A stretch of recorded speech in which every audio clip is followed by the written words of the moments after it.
नमस्ते and once again welcome back to ऑर्गेनाइजोपीडिया।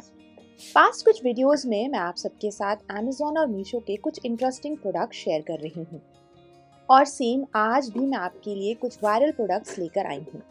Internet पे इन products का बहुत हाइप चल रहा है, तो मैंने सोचा इन्हें खुद ट्राई करके आपके साथ एक ऑनेस्ट फीडबैक शेयर किया जाए। एक्चुअली वर्थ बाइंग है या सिर्फ सोशल मीडिया ट्रेंड? कुछ प्रोडक्ट्स मुझे जेन्युइनली यूजफुल लगे और कुछ ने ऑनेस्टली डिसअपॉइंट भी किया। तो आज मैं आपको इनकी रियल क्वालिटी और एक्चुअल परफॉर्मेंस दिखाने वाली हूँ सो दैट आपका पैसा वेस्ट ना जाए। तो चलिए फिर शुरू करते हैं।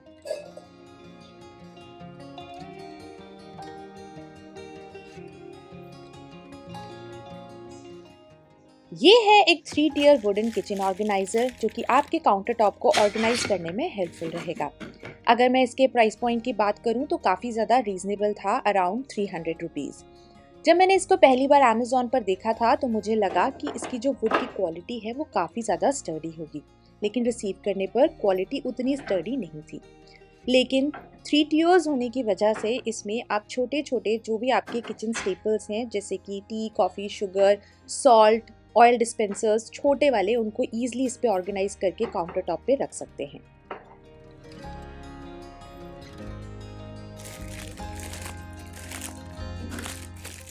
तो नेक्स्ट ये जो प्रोडक्ट मैं आपके साथ शेयर कर रही हूँ इसे बोलते हैं डोर स्टॉपर, जो कि सेट ऑफ 3 में आता है। ये नॉन स्लिप डोर स्टॉपर्स हैं, रबर मटेरियल से बने हैं। ऊपर की तरफ आपको एक हुक भी मिलता है जिसे आप अपने लैच में फंसा करके रख सकते हैं। अगर आपके डोर पे स्टॉपर नहीं लगा हुआ है और डोर हवा की वजह से बहुत फ्रीक्वेंटली ओपन एंड क्लोज होता है तो ये स्टॉपर बहुत ही रीजनेबल प्राइस पर भी है एंड आपके लिए काफ़ी ज़्यादा यूजफुल भी होने वाला है। बस डोर के नीचे ऐसे आपको इसे स्लाइड करना है। वेज शेप होने की वजह से ये डोर को बहुत ईजिली जहाँ पर भी आप इसे लॉक कर देंगे कुछ ऐसे, वहाँ पर ही आपका जो डोर है वो लॉक हो जाएगा एंड निकालते टाइम आपको डोर को बस पीछे की तरफ ऐसे पुश करना है and then you are all sorted. अब जैसे कि मैंने बोला इसमें आपको ये हुक भी मिलता है, तो जब यूज में ना हो तो आप अपने लैच के ऊपर इसे कुछ इस तरीके से फंसा कर भी रख सकते हैं जिससे ये बिल्कुल खोएगा भी नहीं।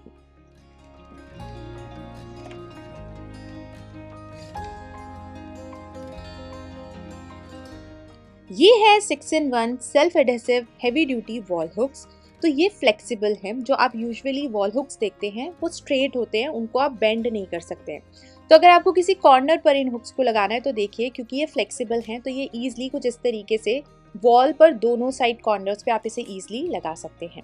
सबसे अच्छी चीज़, इस जितना भी आपको ज़रूरत है अपने रिक्वायरमेंट के हिसाब से आप उतने नंबर ऑफ हुक्स को कट कर सकते हैं सिजर्स की हेल्प से, या फिर डायरेक्टली इसे टियर भी किया जा सकता है। पीछे पील लगा हुआ है उसको रिमूव कर दीजिए और उसके बाद में आप इसे चाहें तो अपने वार्डरोब के डोर्स पर या किचन कैबिनेट के जो डोर्स होते हैं, स्पून लेडल्स, इन सब चीज़ों को हैंग करने के लिए, या फिर इस तरीके से अपने वार्डरोब के अंदर बैग्स को अगर आप ऑर्गेनाइज करना चाहते हैं तो भी इन हुक्स का इस्तेमाल किया जा सकता है। इन हुक्स को बहुत ईजिली कुछ इस तरीके से डायरेक्टली टियर भी किया जा सकता है। पर्सेस के अलावा टाई, बेल्स, इन चीज़ों को ऑर्गेनाइज करने के लिए भी वार्डरोब के अंदर आप इन्हें स्टिक कर सकते हैं। नंबर ऑफ पीसेस आप पे डिपेंड करते हैं, 1 या 2 जो भी आप लगाना चाहें। इस प्रोडक्ट को मैंने मीशो से परचेज किया था at a very affordable price, that is 98 rupees.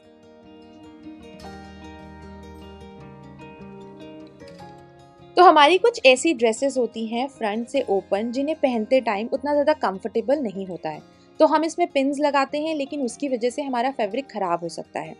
Recently Meesho के ऊपर मैंने इन स्नैप बटन्स को देखा जो कि सेट ऑफ 100 में आते हैं एंड पर्सनली मुझे ये टूल काफ़ी ज़्यादा यूज़फुल लगा। इसके साथ में आपको ये एक टूल भी मिलता है जिसमें आपको इन बटन्स को होल्ड करना होता है और उसके बाद में आप इसे अपने फैब्रिक के ऊपर परमानेंटली स्टिच कर सकते हैं। सो आपको बेसिकली एक सेट ऑफ ये स्नैप बटन्स निकालने हैं और उसके बाद में जो सबसे पहले ये जो अपर पोर्शन है उसका जो बटन वाला साइड है उसे नीचे की तरफ रखना है एंड जो जंपर होगा जिसमें ऐसे स्पाइक्स निकले हैं वो स्पाइक हमारे ऊपर की तरफ आने चाहिए। सो ये हमारा पहला सेट है जो कि फैब्रिक के अपर पार्ट में जाता है। तो मैं यहाँ पर अभी जो ऊपर वाला लेयर है उस पर इसी बटन को लगा रही हूँ एंड जैसे ही आप इसे प्रेस करेंगे ना ये काफ़ी अच्छी तरीके से फिक्स हो जाएगा, जैसे आप यहाँ पर देख भी सकते हैं।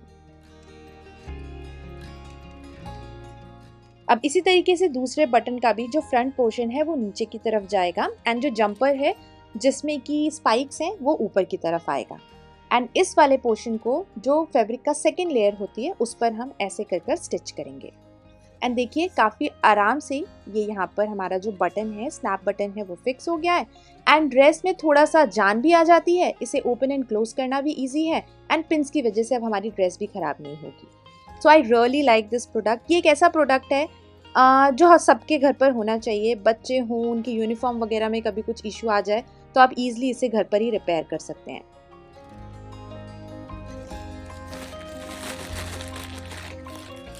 तो नेक्स्ट हमारा ये जो प्रोडक्ट है इसे बोलते हैं हम प्लांट क्लिप्स। ये मैंने मीशो से परचेज़ किया है। ये बेसिकली जैसे हमारे वेलक्रो टेप्स होते हैं वैसे ही है, बट इसमें लॉक सिस्टम होता है एंड इसको भी आप मल्टीपल टाइम्स इस्तेमाल कर सकते हैं। काफ़ी ईजिली आप इसे ऐसे करके ओपन कर सकते हैं एंड क्लोज करते टाइम आपको बस इसे अंदर की तरफ पुश करना है। बाहर निकालने के लिए इसे थोड़ा सा प्रेस करिए, बाहर आ जाएगा। जब भी हमारे प्लांट्स थोड़े से बुशी हो जाते हैं, गिरने लगते हैं, तो स्टिक की हेल्प से हम उन्हें थ्रेड से टाई करते हैं। लास्ट वीडियो में मैंने आप सबके साथ में वेलक्रो टेप शेयर किया था। ये भी वैसे ही काम करता है, इससे भी प्लांट्स हमारे एकदम सिक्योर रहेंगे। मैंने इसको ट्राई करने के लिए ऑर्डर करा था मीशो पे। बहुत ही रीजनेबल प्राइस पर ये अवेलेबल था, जस्ट फॉर ₹91 में 100 पीसेस मिल रहे थे। सो मैंने सोचा कि एक बार ट्राई करके देखते हैं कि ये वर्थ बाइंग है भी या नहीं। बट ट्रस्ट मी, ये काफ़ी अच्छी तरीके से काम करता है। अगर प्लांट बहुत ज़्यादा मोटा है तो हो सकता है कि क्लिप्स वहाँ पर ना लगे, लेकिन ऐसे हल्के प्लांट्स में ये बहुत ईजिली काम कर रहा है। तो मेरे हिसाब से तो ये प्रोडक्ट काफ़ी ज़्यादा अच्छा है।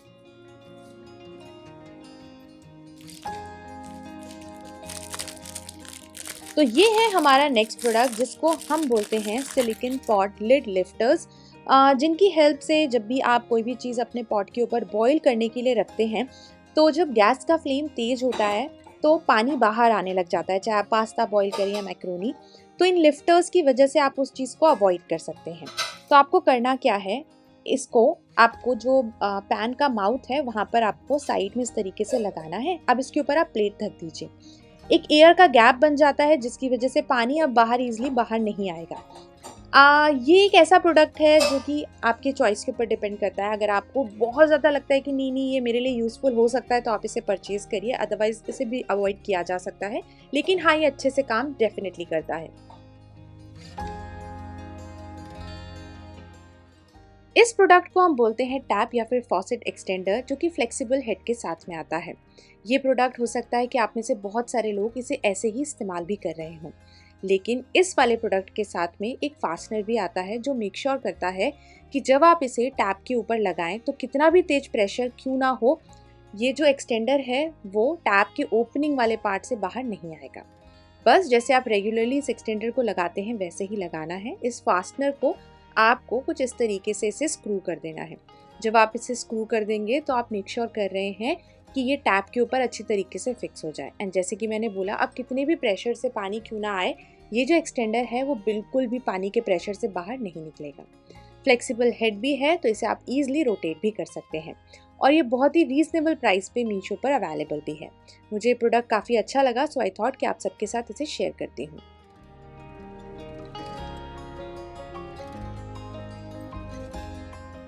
शिमला मिर्च हो या जो मोटी वाली मिर्च होती है या फिर करेले, जब भी हमें इनके अंदर स्टफिंग भर के सब्जी बनानी होती है तो इन सीड वाले पोर्शन को हमें बाहर निकालना पड़ता है। अब उसको निकालते टाइम जब भी आप नाइफ का इस्तेमाल करते हैं तो कभी कभी सब्जी बीच से कट जाती है और वो भरने में उतना ज़्यादा कंफर्टेबल नहीं रहता है। तो ये जो नाइफ है उसका काम इतना ही है कि इस तरीके से वेजिटेबल में से जो सीड वाला पोर्शन है उसे रिमूव करने का। अब शिमला मिर्च का माउथ उतना ज़्यादा ब्रॉड होता है कि आप इसे ईजिली नाइफ से भी निकाल सकते हैं। तो अगर सिर्फ शिमला मिर्च भरना हो तो मुझे नहीं लगता कि ये नाइफ उतना ज़्यादा वर्थ वाइंग है। एंड प्लस मुझे ऐसा लगा कि बहुत फ्लिमजी था, ये अपनी जगह से बार बार हिल रहा था, तो काम करते टाइम उतना ज़्यादा मुझे कंफर्टेबल नहीं लगा। एंड ये जो छोटी मोटी वाली जो मिर्च होती हैं, इसके अंदर भी ये नाइफ नहीं जा रहा था। जब मैंने इसे मीशो पे चेक किया था तो पिक्चर में क्लियरली था कि हाँ, इस तरीके की मिर्च भी ये कट करेगा। बट लेट्स ट्राई कि क्या ये भरवा करेले को बनाते टाइम अच्छे से काम करेगा या नहीं। तो मैं बहुत ज़्यादा सरप्राइज थी। हम करेले जब बनाते हैं ना तो हम बीच से स्लिट करते हैं और उसके बाद में जब उसके अंदर हम अपना फिलिंग भरते हैं तो फिलिंग बाहर आती रहती है। लेकिन अगर करेला डेफिनेटली इस तरीके से कटा होगा तो फिलिंग भी बाहर नहीं आएगी। एंड ये नाइफ करेले के अंदर तक जाके जितने भी सीड्स थे उसे रिमूव करने में काफ़ी अच्छी तरीके से काम कर रहा था।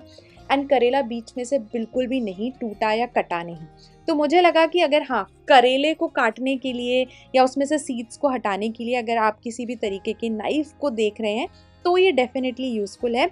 अदरवाइज़ जो बाकी वेजिटेबल्स हैं जैसे कि मैंने आपको दिखाया शिमला मिर्च वगैरह, उनको उतने अच्छे से ये काम नहीं करता है। That's it. I will see you next time. Till then enjoy, take care and bye bye.